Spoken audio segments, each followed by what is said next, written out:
Hello and welcome to the Beauty Industry Podcast, your online support community for the professional beauty industry. I am your host, founding director of Beauty Industry, Tamara Shaw. Here we are closing the competitive gap and speaking your language. This is a platform created and dedicated to the professional beauty industry, valuing community over competition.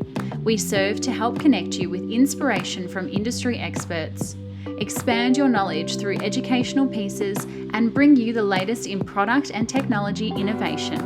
This is Beauty Industry. Today with me, I have two guests, husband and wife duo Elicia and James Crook of Massage Champions. Elicia is a massage therapist by trade turned business coach, and James, being the brains behind their digital marketing and business campaigns, provide a 6-week coaching program specific to the massage industry. Today we discuss the business of massage, mindset, marketing and mechanics, as well as looking at how you can work free from burnout, bring in new clients and retain the existing. From Massage Champions, today we welcome Elicia and James Crook. Thank you. Great to be here. Great to have you. Elicia, I'd love to start with you, as you are the qualified tools of the trade here, being a massage therapist yourself. What originally made massage a pathway which you wanted to create a career in? I was diagnosed with scoliosis at the age of 13 and it was too severe for a back brace, so I needed surgery. And while I was on the waiting list for surgery when I was 15, remedial massage was a really big part of my holistic lifestyle routine. It helped me feel comfortable with the person that I am. Because my body didn't look like my friends, and at 13, 14 and 15 that was a big deal. And so massage is a really big part of my journey. I had major back surgery at 15, so ended up with an 82-degree curvature up the top, 72 down the bottom. Wow. And have 2 middle rods either side of my spine, and 3 half ribs, a full rib removed, and 5 thoracic discs with hooks and screws in my spine as well. So massage was a really big part of physically helping me feel comfortable, emotionally helping me feel comfortable, and then also my healing journey afterwards as well. Wow, E, you have been through it all already. Yeah, and you should say, it's pretty much the surgery fixed everything, right? Or it has led to leading a pretty normal life. Absolutely. For the rest of your life. Yeah, I've had 2 kids naturally. I've thrown myself down every water slide, fast ride I can find, skydived twice. I'm doing all right. Wow. Oh my goodness. And so you say physically and emotionally helped you out there through massage. What do you mean by that? So I mean that while I had a lot of cramping and things like that physically, because my muscles were adjusting to what was happening in my spine. So massage helped with that. But with looking different, I mean, I kind of likened it to my body looked like a piece of melted plastic. It was twisted, it was rotated, it was contorted. I live near the beach, so often going down the beach, I felt a little bit uncomfortable because I didn't look like my friends. My massage therapist at the time really held the space and helped me feel comfortable with who I was, regardless of what I looked like. And that was really what got me into wanting to become a massage therapist and be able to create that experience for other people who might have been journeying through something similar. Amazing. And so you were a massage client.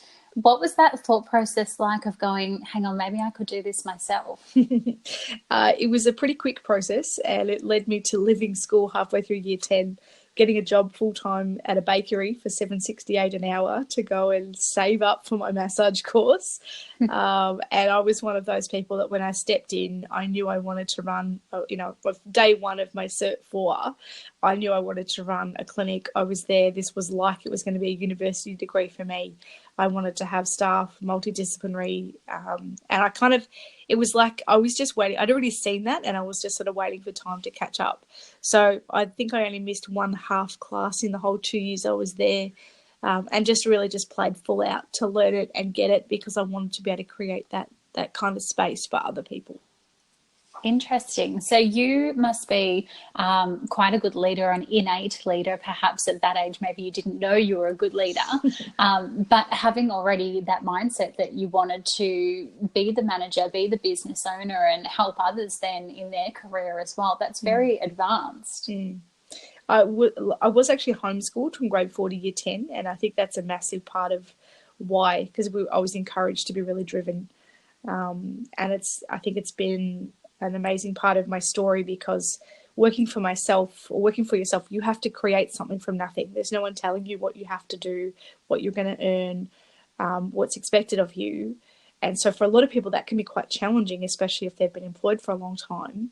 I think for me, one of the strengths that I have because of homeschooling is that I had to create that stuff myself. So I was used to, being able to look at my calendar, look at what I needed to learn, and then be able to create that in my life, because it's what I'd sort of shown up with doing through my education. So quite a fluid transition from, running your own day in terms of a classroom to running your own column as a massage therapist. Yeah, that's a really great way to put it. Fantastic. And so Massage Champions, for our audience who maybe haven't heard, can you give us a deep dive into what is Massage Champions? Absolutely. Massage Champions is online coaching and training where we empower massage therapists and give them clarity, both here in Australia, Canada, the UK, and in New Zealand. And we basically work with therapists to help them see who were seeing 5 to 10 clients a week and want to get it to full time, which is usually around 25 clients a week, and maybe also want to work with staff and run a whole clinic. For myself, it came out of having business coaching myself, which was amazing. It changed the way that I fundamentally did business, but it wasn't specific to me and my industry. It was very much a lady who the only business she'd run was her own, and she'd come from corporate. So I learned a lot of amazing things and a lot of mindset stuff that I'm like, people need to be teaching this to massage therapists. It's really important.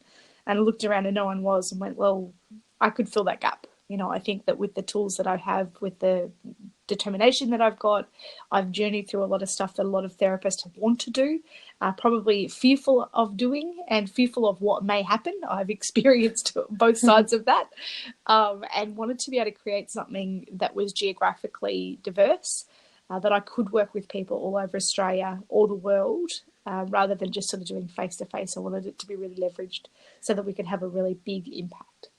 What you're saying there about, I think as business owners and even therapists and just in general, we go to so many events and networking mornings and expos, and we hear from all of these inspirational people. And I think the beauty industry, and even more niche, the massage industry, there's not a whole lot of that kind of real inspirational, someone to mentor you and coach you. And there is nowadays, but I guess 10, 15 years ago, there really wasn't. And now we're seeing kind of businesses like this, and even like mine, beauty industry, because we're just craving something like this in the industry. And I love what you've created there, because prior to this, we had no one, there was really no one for us to look up to.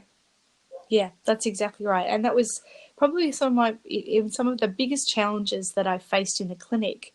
Who did I turn to? Like, there was nobody when we got audited for certain things, when, we had to have a conversation with the ATO around superannuation, when we were audited by different health funds. Just as a random audit, there was nobody in my corner, and to have to face, the auditors in front of you and think, oh my gosh, what have I done wrong? When we hadn't done anything wrong.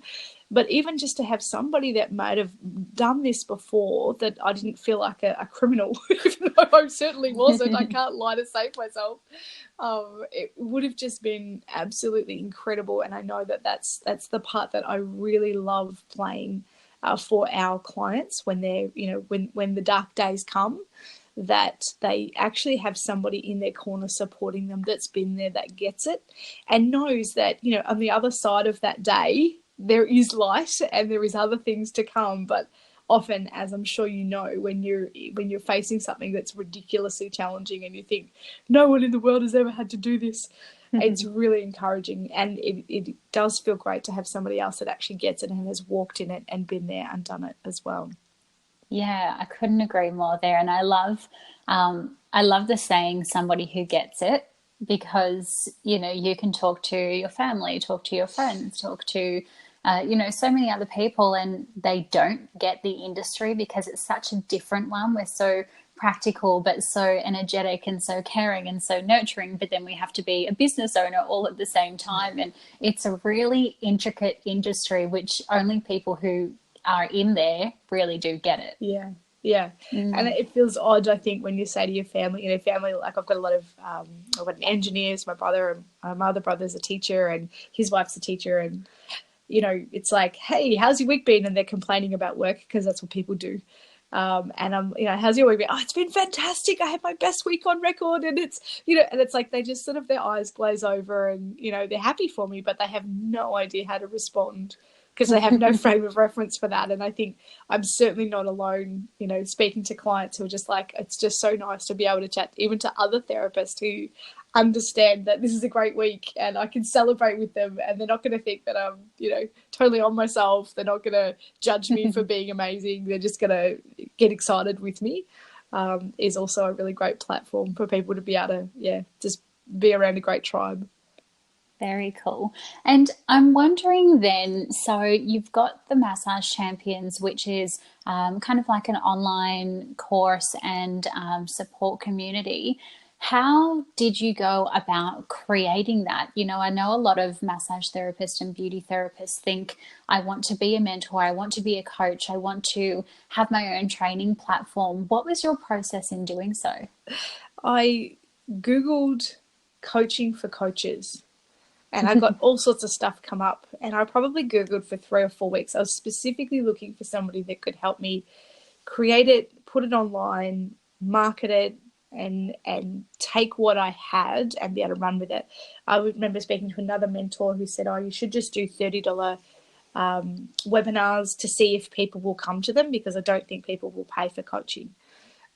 Interesting conversation. I stopped being a mentor of them after that. Yeah, like you ignored that one. And I just kept looking. I just kept searching and searching. And then one day this guy came up in my feed and said, I help coaches scale to 6 figures. And I was like, oh, okay. I probably consumed, I reckon, about 6 or 7 hours of content from that guy. And eventually, about 3 weeks later, he rang me. I couldn't find a phone number to call anywhere. I would have, given my left arm to have a conversation with him at the time. And we basically went through the process of, figuring out if we were right. And I worked with him. And within 6 weeks, or no, 8 weeks, I had a course outline created. I had built week 1 and 2 of the course. I had done a webinar, I'd made sales, and I'd sold into my premium program, which at that time was $1,000. So at the end of the 8-week course, I'd already made the money back that I'd invested with him, and then just kept taking action like a crazy person for the next probably 6 to 12 months. It's one of those overnight successes that takes a long time in the making. It was a lot of work. Like, seriously, the original course that we call Fully Booked Without Burnout, it's a 6-week course, and it's 6 days a week for 6 weeks. There's a lesson. So there's 6 lessons a week, 36 altogether. And Elicia basically made the 6-week course in 6 weeks, at the same time as still working full-time in the clinic, being a parent, and you had some training thing on for a week in the middle. NLP Master Prac, which is 10 days face-to-face training. 10 days training in there as well. So she'd be like working all day, come home from work, say hello to me and the kids. I'd been working all day as well. I'd just sort of say hello to her. I'd do the kid run, and then Leash would work again from maybe 8 or 9 p.m. through to about 1 in the morning. And it was bloody hard work. It's the hardest I've ever seen anyone work. Literally, Leash just pushed really, really hard. And it was not easy. It was a strain on our family and our relationship as well as the workload. But that massive push for just a short time, it was for like 6 weeks, really laid the foundation then and set a standard for what the rest of that process would look like.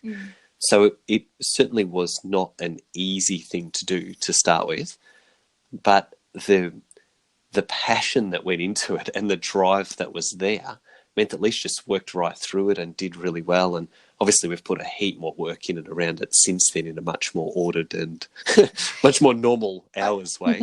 I think we were really embodying the 80-20 rule, or Pareto's principle of progress over perfection. Everything I did, it was like I looked at the blueprint and went, yeah, I think that's going to work. I think that's what they need. I built week 1, I made sales, and then like James said, I built week 2 while they were doing week 1, I built week 3 while they were doing week 2, and went through it. I think I had one day called the catch-up day in week 5 because I literally hadn't built the content for that particular day yet. That's not in there anymore. No, We've that's got right. rid So of the we've got catch-up rid day. of We've filled that. But it, I think it's probably true of my nature. When the why is big enough, the how takes care of itself. By the end of it, I thought I'll just see how we went, and I spoke to one of the participants who had been seeing about 4 clients a week, and she was at 17 clients a week consistently at the end of the 6 weeks. Wow. And I went, well, I guess it works. Yeah. And I mean, like James said, we have tweaked it and refined it, and it's not a different course because fundamentally it's the same. It's actually the same.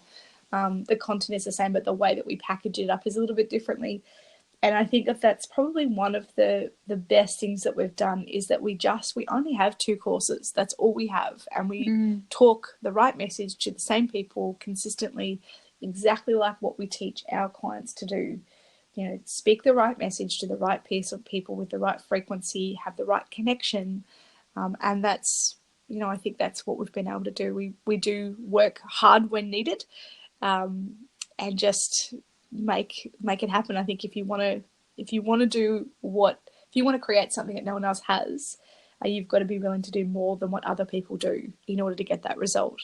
I don't believe that you have to hustle really hard all the time because I don't think that that's sustainable. I think rest is really important. It's probably a big key element that we've had to bring back into the coaching sort of rhetoric that we have, because we had a lot of people, you know, in our bigger program just working really hard like we were, and then realised, hang on, this isn't sustainable. So there has to be both. But I think that at the start, you've just got to be willing to do more than everyone else is around you.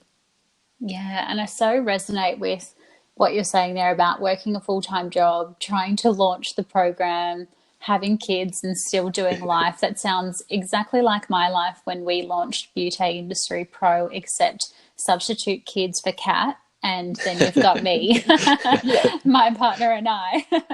I'm sure yours was much more difficult because I can, you know, not feed a cat for a couple of hours and it won't really matter. But I completely understand you in what you're saying about the passion, you know, and a lot of times business owners ask me, you know, Tamara, I want to get from A to B, or I want to book more appointments, or I want to sell more retail. And when we give them the tools, sometimes their why is not strong enough that they actually go ahead and action it, right? So I'm wondering for you guys what your course entails. So there's 6 weeks, there's 6 programs. What do you actually deep dive in that course? So we have a different theme for each week, which comes from what we call the 3 amazing M's, which is a process we went through when we wrote our book. We looked at what are the things that therapists needed to have in their business in order to be fully booked and not get burnt out. So the business is busy, but the therapists themselves is also thriving. So we know that they needed mindset, marketing, and mechanics. So we know that they need to be able to think like a business leader. They need to be able to attract consistent clients in who get what they do before they even come in, and be able to do it in a way that is replicable, that they can have consistency in their business without it breaking or without them breaking. So we broke the course into 6 weeks. We have week 1 is around mindset. Mindset, yeah, mindset's week 1. So it's looking at how to think like a business leader, looking at why do you do what you do, your values, understanding who you are as a business leader in terms of profiling and things like that. Week 2 is about tribe, so how to attract clients in who get what you do before they come in. Getting your messaging really clear. We give them access to every successful campaign we ran at OG Massage. We talk about Facebook ads. Some branding level stuff if people haven't got that sorted out. Value, like what you charge, how to figure out what to charge. Then week 3 is about tribe. Is about... Website is week 3. So week 3 is the week I take, as the ex-website designer. Week 3 is about how to create a simple website if people don't have one yet. But more than that, it's not just the tech. It's like what do you actually put on a website so that you're ticking the boxes for the different kinds of people that come in and might see it, and how to actually use it as a marketing asset. Week 4 is all about structure, so systems and structure, and getting the business sort of looking into those mechanical side of things of the business, understanding your numbers and critical data, and just getting really clear on the back end side of things, making sure that your bookkeeping is on point, that your some software too. Booking software is right. Week 5 goes back to mindset. So we look at inspirational living. How do you take care of the caregiver? We can't pour from an empty cup. If you're going to start seeing 25 clients a week consistently across 48 weeks of the year, you're going to be earning a lot of money, which is great, but you want to make sure you have all the things in place that are going to actually enable you to be able to do that and empower you to do that so that you don't burn out yourself. And then in week 6, we bring it all together. So we look at things like emails, but then really looking at goal setting. So where do you want the business to be in 12 months? How do you break that down to 90 days, break it down to 30 days, and then figure out what it is that you need to do and focus on for this week in order to be able to implement everything in the course. Incredible. And I love that you're really covering off everything around the business, because it's not just one thing. I want to get my 25 clients a week, or I want to get more clients, but then how do I retain them? How do I attract them? How do I service them? How do I leverage the business and scale it up? So I really appreciate what you're doing there and giving people a whole picture. It's literally like, here's how to create a massage business in a box. It's so awesome. James, I'm wondering how you came into the picture. Obviously, you are the husband of Elicia. Yeah. How did that kind of merger happen in terms of coming from your web developer and getting into the business? How do you guys go working together every day? I'm sure I would kill my husband. Great questions. So I actually, while Leash was running the clinic, because she ran the massage clinic, she literally started from our lounge room massaging family and friends when she was first qualified. And then over it was, 16 years. But over that time, grew it and eventually had the 3-room clinic, something like 9 staff, if you include a couple of admin people in there, and doing 100 treatments a week. And while Leash was doing that journey, I was running a digital marketing agency at the same time. So sort of very similar story. I started just doing website design myself as a freelancer, because that was kind of my passion and something that I was interested in. I'd studied design and communications. And so I started doing that. But then as time went on, this was at the time when mobile phones were just starting to be used. We're going back like 10, 15 years. Mobile phones and the smartphones were really only just starting then. So there was this massive transition time, which just gave me a really good opportunity as a business owner doing tech stuff at that time to be just naturally helping other businesses through that transition. So I ended up running a little studio. I had half a dozen staff of my own there, and we had hundreds of small business clients and a few fairly big clients every year for several years there. And that was a great business. It was very different to a massage business, but a really good journey for me. I really loved it. And then in 2016, I had this experience where I actually went over to Indonesia to visit one of our sponsor children. We've got a handful of sponsor children, we did at that point. And I went to Indonesia with a group of people locally who were going over to visit sponsor kids. And I was over there, and I got to meet our little Angrani, this little 6-year-old girl that we sponsored. It was really special, really fantastic. And even more than that, I got to meet the people who run the projects, who run the education and training with these kids. And they were so passionate, and they really loved what they were doing so much. And we were there for, I think it was 9 days or something. I come back. The next day I'm sitting at work, and I'm sitting in front of my computer, and there's like 400 emails there just because I've been away for a bit. And I spent all day working through these emails. And it's like, I loved my job. I actually loved the business. I loved our clients. I loved my staff. But the contrast between being in this place of having so much sort of heart-centered impact and then coming back and just feeling like I'm surrounded by tech and it's all just kind of, I don't know, email and whatever. That really was a profound shift for me. And it was like within a week or two, I remember, the next day I remember saying to Leash, hey, Leash, I think we should sell everything and move to remote Indonesia. And Leash was like, yeah, nah, that's not going to happen. But within a couple of weeks, I'd really made the decision of, look, I had already been doing some training in Massage Champions.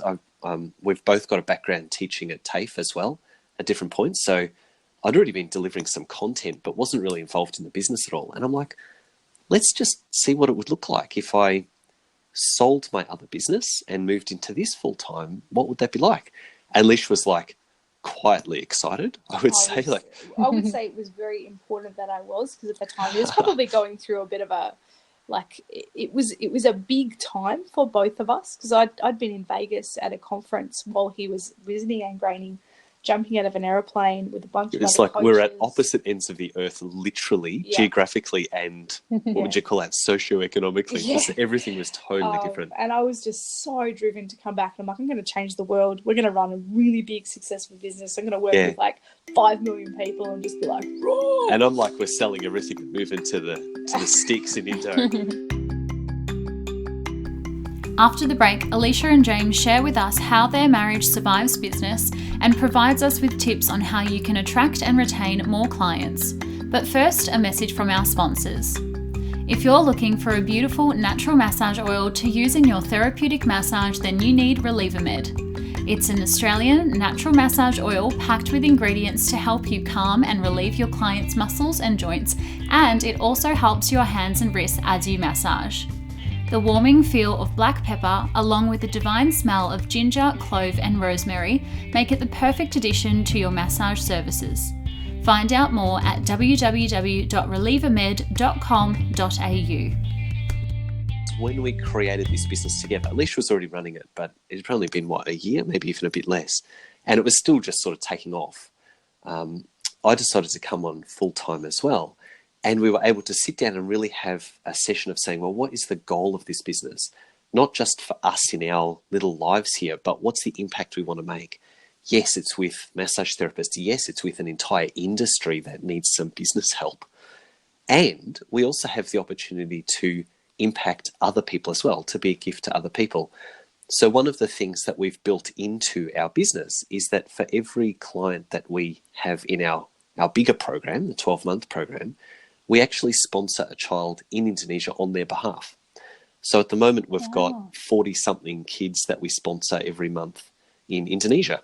And we pay for that, but then we allow our clients, if they want, to be able to connect with an individual and do the letter writing and that kind of stuff, if they feel like it. And that's been a really powerful part of the kind of the back end, that not a lot of people see that, but it's part of what drives us to be able to make this business work really well. As well as, of course, the actual clients and the impact and all that kind of stuff. So I guess my journey into the business is a little bit different, but the skill sets that we both have really complement each other. Leash has always been the dynamic one. She loves social media, loves getting her face on things, loves getting attention and that kind of stuff. It works really, really well for marketing, for leadership. She's excellent at the kind of team leadership. And I'm much more like, let's create a plan, let's put a spreadsheet up, let's track our expenses, let's do these different things. And as long as we recognize the strengths of that difference, it works really well. Occasionally we do butt heads a little bit, but it always comes back to just saying, yeah, but these are the strengths that we each have. And the business as a whole is much stronger through having the two of us being quite different in our personalities and in our skill sets. I think one of the great things that we did right at the start was, in terms of our relationship, was to actually have defined job roles. We sat down for a couple of hours at our favourite restaurant over a bottle of wine, and really, it was like setting the boundaries of what I'm responsible for and what James is responsible for. Because if you can imagine, we've both run businesses for 14, 15, 20 years, and then we step in together and we're married. Like I'm not going to lie, there was some argy-bargy at the start. He made some calls that I was not happy about, and vice versa. And it was like, we cannot be literally living on each other's toes and on eggshells all the time. It's just not working for us. It's not working for our clients. It's not working for the business. So I think setting aside some job roles was really important because, like, for example, James is head of marketing. Makes sense. I'm still the face of the business because people know me because I am the therapist and lots of stuff. And although we are equal partners in the business, I think I will probably always be the face of it. And so James will say to me, hey, Lesh, can you do a video for this or do some lives around this or, whatever. Yeah, cool, no worries. But I don't have to worry about the kind of marketing we're putting out there because he's responsible for it and he just does it. And it's the same with delivery. So I'm head of delivery. He doesn't have to think about, oh my gosh, are we servicing our clients well enough? What's their feedback? What's going on? Is what we're delivering? Like, he doesn't have to think about that because it's my responsibility. And if there's a problem with it or a challenge with it, or we're doing really well with it, then I come back to him and say, hey, I'm just letting you know, we had people go through the program. This is their feedback. They're loving it. There's this part that seems a bit sticky because we keep getting feedback on it. And then we together work on the challenge, on solving it.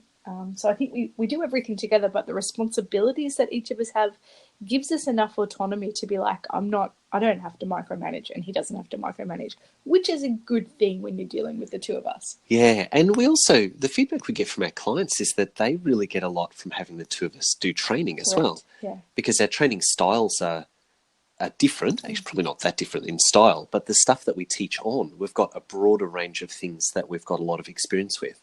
I've just spent so many years building websites and Facebook ads. It's just, especially some of the campaigns and work that we did was really high level and in depth.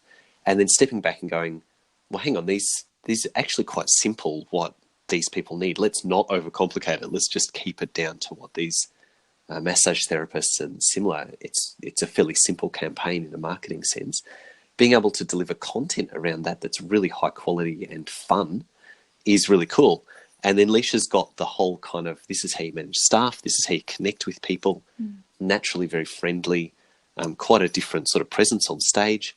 So yeah, it's something that we're just really blessed that it's worked out so well. Honestly, it's we're in a good place, and our clients get great results and give us good feedback just because of the experiences that we've had. That's amazing. And I'm wondering then, I know one of your weekly courses was talking about mindset rather. And I'm wondering, we are, Elicia, you would understand, therapists first and business owners second. And sometimes it's difficult when we try and put value on ourselves or we undervalue ourselves. And I know you mentioned before that you've also done a little bit of NLP. So I'm wondering if you have any advice for therapists as to how we can shift our mindset from providing therapy to actually providing our services. Because as you said earlier, you started by treating friends and family, and they're the people who we often discount the most to. So I'm wondering what your advice is there. Yeah, great question. So I love personal development and human patterns of human behavior. I think we tend to go into business, as someone said so beautifully in a seminar I was in once, where we take our credit card in one hand and our bollocks in the other, and we go and start a business. And I think that is fundamentally true for many people. Yeah. What we don't talk about is that we walk into business with hundreds of thousands of limiting beliefs. And in normal life, those limiting beliefs may hold us back generally in different areas. But I think in business, it gets highlighted incredibly. And it gets highlighted when people need to value themselves, when they need to figure out what they need to do. And a limiting belief is just literally a little seed that was placed probably when you're a kid, before the age of 7. That was a little seed that your brain heard, saw, or experienced and made a decision around it. Like, I'm not good enough, or, mum and dad love someone else in the family more, or I'm the favorite, or whatever it is. And then we look for evidence of that in our lives throughout all the things that we do, and we collect evidence that we become right about it. And that's all a limiting belief is. And so what I find is that when people come into business, it's like that those things get highlighted, not so much at the start, but as you start to become successful, as you start to step out of the tribe, and you do say to your family, hey, guess what? My business is really successful. And the response and the reaction and what you make that mean is what will start to highlight to you some of your beliefs. If you say to your family, I'm doing really well, and they look at you and start to put you down, it's like that can be really challenging. To tell your family you're doing really well and they're like, oh, it won't last. Or you have to, other limiting beliefs can be that you've got to work really hard for your money. I'm not enough. Are people going to love me? What if people judge me on social media? All that sort of stuff. And so what we talk about is that in the treatment room, you've got to have love, kindness, compassion, and empathy. And that's what makes up for an incredible treatment and a great therapist. Then when you step out of the treatment room, you actually need a whole different skill set. Because love, kindness, compassion, empathy is not going to help you charge the right amount of money.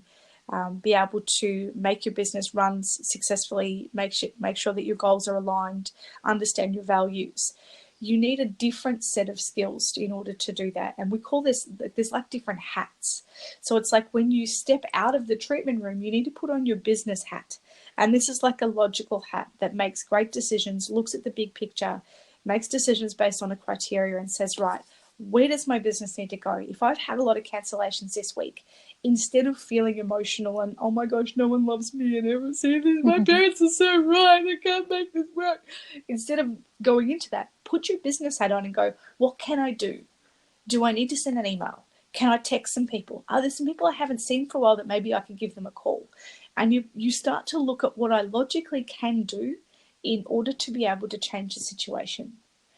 And that's where mindset becomes really important, because anyone can show up in their business on a good day, but it's showing up on the hard days or the dark days or the times when it's challenging that we need to be able to step outside of those emotions and go, what else can I do?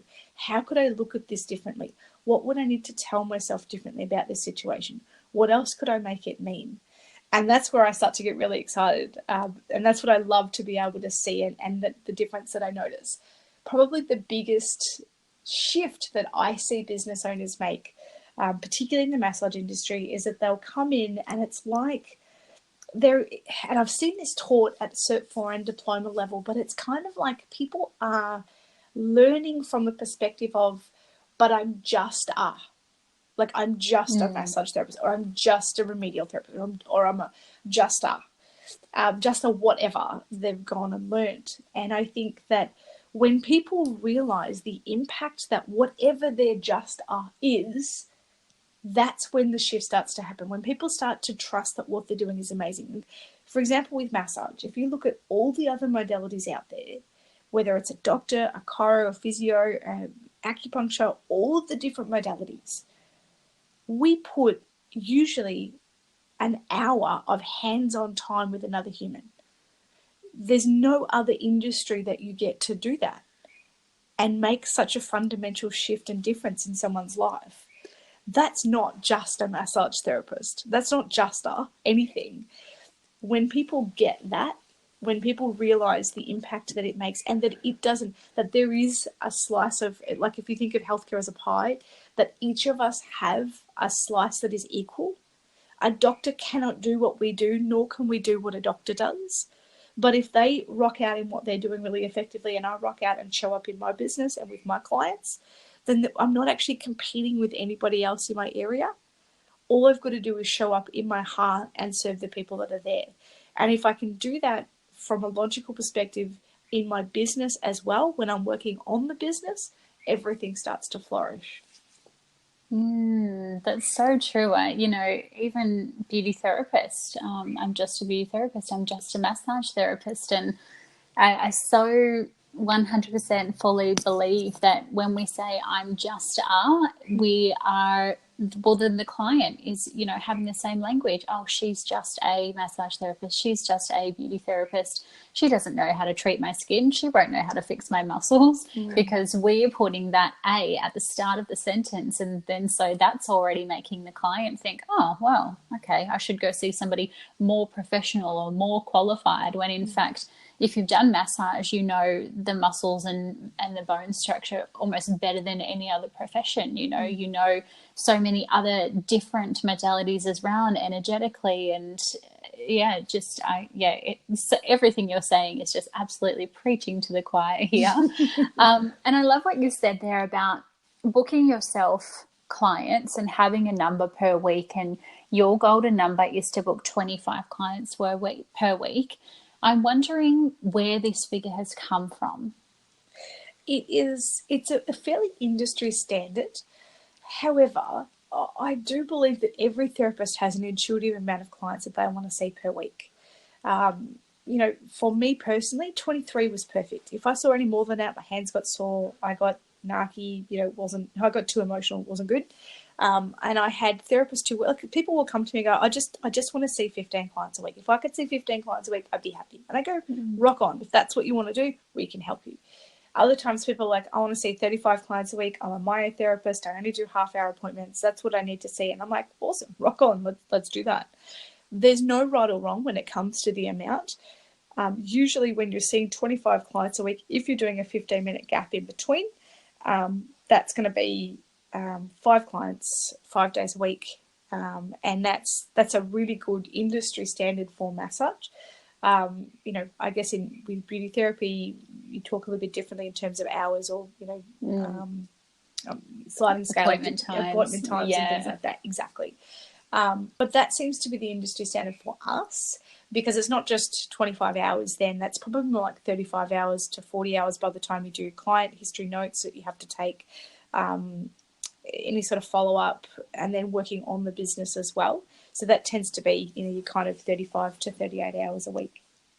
I guess when you say 25, you think, oh, only 25 clients, but you've just made me realize there's so much more. There's, the clean and retail in between. There's being the receptionist if you're your own business owner. There's being the business owner. There is all of the marketing and the note writing and everything that comes around that. So I think, sometimes making more money and fitting more clients into the week is going to leverage off doing something else, potentially working on the business rather than in the business.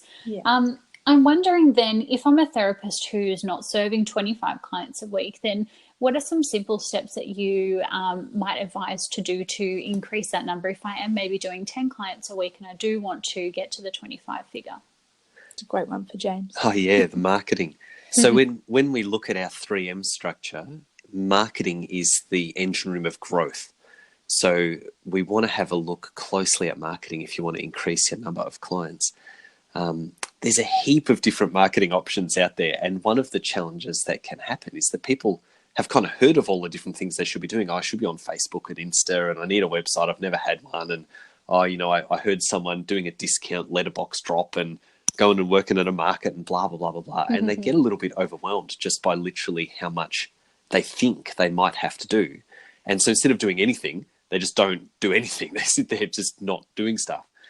So my advice is always just choose maybe 2 or 3 things that are going to be your channels.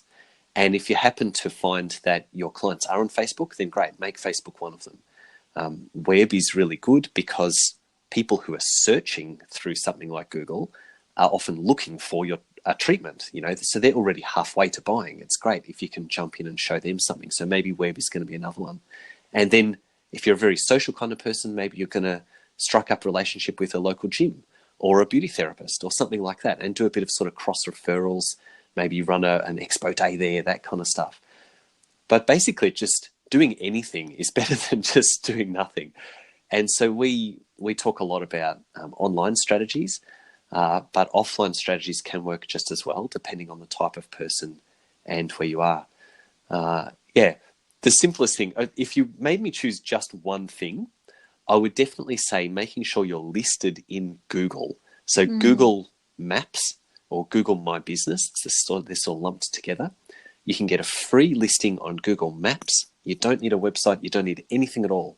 But if someone is searching for massage therapist in your suburb name, you'll potentially pop up on the map because you've got that listing there. And because those people are searching for your treatment, they're already really likely to call you and buy. A high number of them will at least inquire. So that's probably like the single easiest thing, if you haven't done that already, to jump on that. That would be the same with beauty therapy too, to be honest. It's pretty much any industry. The power of people searching in Google is great. The challenge with that is that you can't control how many people search. So if they're searching, sweet, you can pick up a few clients from that.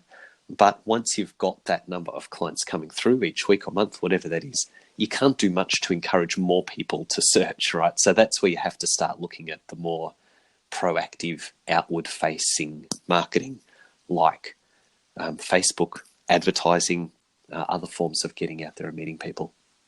Fantastic. And I have seen lots lately about these supercharged Facebook ads, which offer a really, really, really discounted price to get people in the door. But then I've seen the therapist not retaining that client and just turning on these really cheap ads and getting lots and lots of clients in the door and just getting more clients in the door, and then never actually staying and rebooking and holding them as a return client. And so I'm wondering if you have any tips on, well, once I've got my 25 clients in the door, what are some special ways in which I can retain them? I'll let Leash handle the retention question in a second, but first, we just never have discounting as part of our strategies. We might offer discounts as a special offer privately. So if you've got existing clients, we might encourage them to come back or something with special offers. Or if you're at something like an expo where you're handing out individual special offers, we might use discounts in those places. But we would never recommend running an open Facebook ad that goes out there to multiple people that has discounts.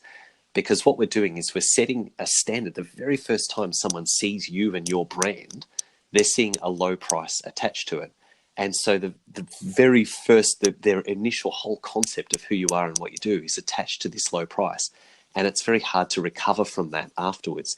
It's the same sort of thing that happens with those coupon website things. I won't mention any specific ones, but there's a bunch out there. People put these things on. They get like, oh, great, I've got 100 bookings through some coupon site because I offered 70% off. They made me offer this 70% off offer. It's like, sweet, but then all you get is the people who sit on those coupon sites and buy up cheap stuff. Yes. It's very, very hard to get retention from those clients. So we much more try and use offers that might have a bonus or some other super cool thing, but we would much rather include something extra. Book 2 treatments, get your second one half price, or book a treatment today and get a bonus foam roller or bottle of essential oil or something extra, or do Mother's Day specials. All those kind of things are really, really fantastic, but we're much more into packaging extra value into something and maintaining the price level at a reasonable level. So then once you do get people in, of course, it's easier to retain them, especially if you've got that kind of initial offer that is buy 2, get the second one half price, because it's like they have to come in at least twice to be able to redeem that offer.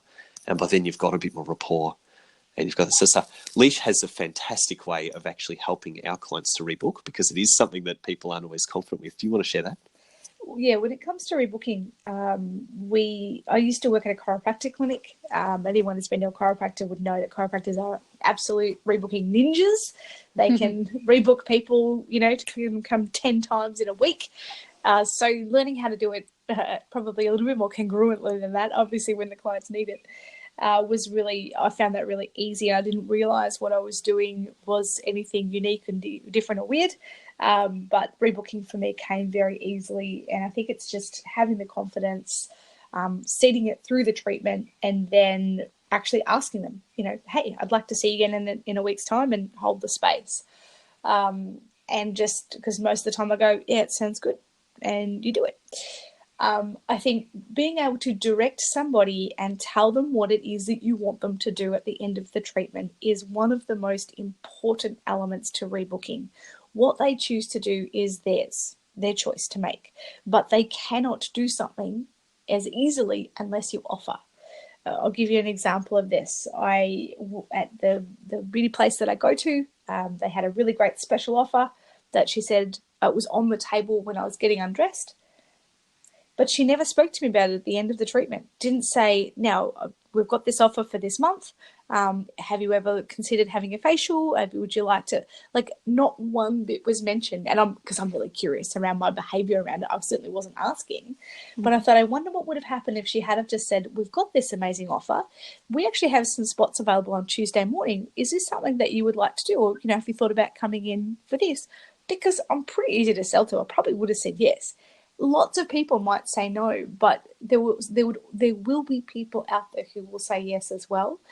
And I think that it's about just having the confidence to do it if you back the services that you're offering. And just sort of following through with the human connection, because I think you can have all sorts of specials and offers and deals, but until someone says, hey, you should have some of this, and you go, yeah, you know what, good point. Or I've just done an eyebrow wax. I noticed that your skin seemed quite dry. Often that happens in winter. Have you thought about coming in for a hydrating facial or something? She could have sold it so many times in so many different ways, because I was thinking about it afterwards. I'm like, and dead seriously, she's super easy to sell to. Yeah, basically. If anyone had an offer like that, you would just buy it. Much to James's disgust, I really would. So I think that's really important. But then in terms of the way that I think about getting regular clients coming in is that it's not just about that once-off thing. It's actually, I think of it like when they come in to see me, they're now part of our tribe. So if you were a client of OG Massage, you're part of the OG Massage tribe. So in order for people to stay connected, I would put things on social media consistently that they resonated and connected with as a way of saying, hey, you're like us, remember to come in. That's number one. Number two, we would talk to them through email. So doing like a warm-up email sequence or a simmer campaign, which is basically once a month talking to them, this is the stuff that's going on. Do you need to book in your checkup? Save time, book online. Really, really consistently being in front of them. They used to say that you needed 7 touch points to make a decision. Nowadays, they say you need 70 touch points with social media. Wow. So utilize lots of different channels to consistently talk the same message, because just because they're part of your tribe, you want them to be indoctrinated in the way that you talk and think and feel. I've got a PT that I see in our estate, and I haven't been for probably about a month. And I thought, gee, if it was me marketing, either a text or a call or an email would be an amazing way for me to just go, oh yeah, it's been 4 weeks since I've been for a PT session. That's not helping me. If it was really easy to do, I would probably book. I know I would. I don't hate him. I'm not sitting at home going, oh, he's such a terrible person, I'm never going back. I've just gotten really busy. And I think often, I know as a therapist, the idea of calling someone and talking to them, hey, I haven't seen you for a while, is like the most scariest thing on earth. It's also one of the most cheapest and easiest things to do. And again, it comes back to them being able to make the client being able to make their decision. Hey, notice I haven't seen you for a while. How's your skin? How's your back? How's your neck? How's your dog? How was your holiday? Look, I've got a couple of spots available this week. Would you like one? Yes, that'd be great. Or no, thanks, I'm good. Either way, it's a really easy conversation and your phone doesn't weigh 500 kilos.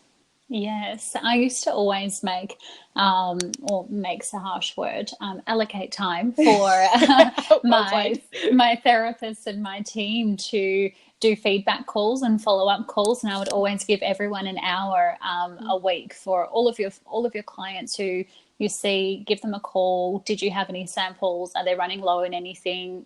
What's the longevity of their products looking like at home? What is a special this month? And the things that the therapist would do to get out of making those calls.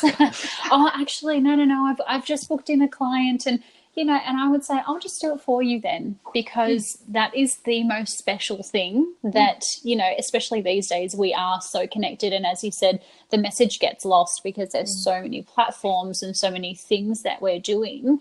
But even just something as simple as asking the client, did they want to rebook? Or, I would always say, don't ask, just let them know this is your next due date. That's right. But I was having a treatment the other day, and I do a monthly mystery shop, and this treatment was stunning. It was a 75-minute facial with Reiki healing and massage. It was absolutely gorgeous. It was probably the first time in 6 months that I've actually stopped, and I was being one of those clients who was jolting myself up, waking myself and snoring, and I'm never, ever that client. So I bet you the therapist was just going, oh, my goodness, yes, I've got her. But I said to her at the end, once I was kind of like you, waiting for her to ask me to rebook and waiting for her to show me products that she was using on the treatment, and neither of those happened. And I said at the end of the treatment, this was the most amazing facial, easily top 3 facials that I've ever had in my life, and there's been a few. So if you had offered me to have this once every 6 weeks or even once a month, because of the way that I'm feeling right now, I would be putty in your hands. Like, I would rebook and purchase 6 of these treatments in one go, just so I can lock them in for the second half of the year. And anything you showed me right now, I would purchase. And I'm not an easy person to purchase. I'm that typical A-type D client, quite dominant. But if you get me snoring and if you're giving me all of the feels during the treatment, well, then I'm yours. But because the question wasn't posed, even if she had done it really shonkily and just said, did you want to rebook your next treatment? You know, Yeah, then I anything. still would have said yes, you know. Yeah. So I'm wondering then, we've talked about the 25 treatments, we've talked about getting the clients in the door, we're servicing them fantastically. How do we avoid burnout? I actually think that people fear burnout far more than they experience it, in my experience. We've put out marketing campaigns, hundreds of marketing campaigns to massage therapists to figure out what really resonates with them. Every time we talk about burnout, I'm like, we will get maybe 3 people attend a webinar. Underwhelmed, Incredibly underwhelmed, as opposed to multiple people coming to webinars. It's like we fear it so much more than we actually experience it. However, the few things that I do recommend is, number one is you have to take care of you. You cannot pour from an empty cup. Like I said earlier, when you go on an aeroplane, they say to fit your own mask before you fit those around you. In order for you to be able to consistently show up in your business, you have to be taking care of you. For example, if you're seeing, 10 to 15 clients a week and you're feeling tired and exhausted and it feels like things are hit and miss, your unconscious mind, which drives our body, it tells our heart to beat and our skin to renew and all that stuff, its job is to keep you safe, and it is not going to help you grow the business if it thinks that there's not enough time to take care of you. So you've got to put that time in place. That could literally be sit down and have a cup of tea with a teapot and actually wait for the whole kettle to boil, enjoy it in the sunshine, spend half an hour, 20 minutes, something like that. Maybe it's having a bath. Maybe it's, those little things. And then also go and have treatments with people. It helps you with your networking and referrals. It also helps you know what's a great treatment and what's not. Always, whenever I have a treatment, I think, oh, that is amazing. Or I look at it and go, oh, that's terrible. And while I'm ticking the self-care box, I'm also ticking the learning box of, how does someone roll the towel? Do they put an electric blanket on? How do they do those little things, those 1%ers that help the whole treatment come together and be amazing? I think the next thing that's really important is that people are really clear on where they want to go in the business. Because if we don't have goals and we're just kind of floundering around, it's easy to kind of go, oh, I've been doing this forever and I'm not getting anywhere. But if you've got a goal, you're really clear on where you want the business to go in 12 months, in 6 months, in 3 months, and then you create an action plan to get there, you will take inspired action towards that. Nobody got up in the morning for a reasonable goal. So we like to talk about UTMs, or undue tightening moments, which is where you talk about a goal and kind of go, gee, I just said that, didn't I? Okay. Because they get you excited and inspired. And when you're excited and inspired by the goal, you'll take inspired action consistently towards it. And motivation is when you're kind of pushing really hard, and inspired action is when you're actually taking it with you because this is where you want to go. So I think those two elements are important, looking after yourself each week, each month, with those little self-care parts that just take care of you. And then making sure that you've got the right things in place so that you are really inspired for your goals. And I think the third thing that's really, really important is to ask for help. I have a saying, we obviously like massage, it's 80% of massage therapists are women. And one of the things that I say to them is that strong, independent women ask for help. Because so many times women have maybe seen their own mums work themselves into the ground, or grandmothers work themselves into the ground, and there's an expectation that you have to do everything. You have to be the super mum and have the perfect house and have the perfect job and have the perfect business and, be the perfect everything. And it's just absolute bollocks. And I think that it's really important that we do actually ask for help. I think it's one of the biggest challenges we face with most of the clients that step into our 12-month program, usually because they're A-type personalities who are used to doing it all on their own. It's like, I'm fine. And I'm like, you have to learn to ask for help. And it's like, I've literally had people say, but why? Like, I can do it myself. And it's like, because you actually can't. You can wear your undies on the outside if you like, but the quickest way to burn out is to just think you have to do everything yourself. Instead of actually looking at, well, for me, in my life, I have a cleaner that comes in every week. We work from home. If I don't do that, I feel like my house yells at me. And I don't have time or want to be able to do that, those jobs. And the fact that it gets done every week, I'm just filled with gratitude. It's just the most amazing thing ever. And I started by having Explainer once a fortnight for 2 hours because that's all we could afford at the time. And I think getting the help and support that you want, even James makes me coffee every single morning, and I love that. Being willing to ask for help and accept the help that you get is a really important part of not burning out. That is some great advice there. And you've even given me advice as an A-type and D behavioural type, definitely taking that advice from you. Thank you so much for sharing all of your insights today, Elicia and James. We so appreciate having you on the podcast. And if people don't know already, can you just share where all of your platforms are across social and website and all the delicious bits and pieces? Yeah, sure. Thank you for having us. It's been great to be able to chat with you. Our business name is Massage Champions, so you can search for that pretty much anywhere and you'll find it. massagechampions.com is our website. Our Facebook page is actually called Elicia Crook, Business Coaching for Massage Therapists. Yep, but if you search Massage Champions, you'll still find that. And Instagram, we're Massage Champions as well. And our YouTube channel. Oh, YouTube's Massage Champions too. And and we've got a podcast as well, actually, which is called The Business of Massage and Wellness podcast. So heaps of places that people can connect. Brilliant. So if you are a massage therapist, or if you're thinking of heading down the pathway and studying more massage, or just even learning to scale your business, I'm sure there are so many other tools and tips and tricks that you can find out, even if you're not a massage therapist, from Massage Champions. Thank you again both for your time today. No worries. Thanks, Tamara. Whether you're a massage therapist or not, the message behind the Massage Champions philosophy of understanding your why, harnessing your passion, and taking action to excel your income is one we can all resonate with. Elicia and James have been kind enough to gift to you their 4 Growth Killers quiz, which will help you realize what is holding you and your business back from reaching its potential, which you can find in our podcast show notes. As always, if you have loved today's episode and know a massage therapist who will benefit from listening to, please share or screenshot and post this across your social media channels.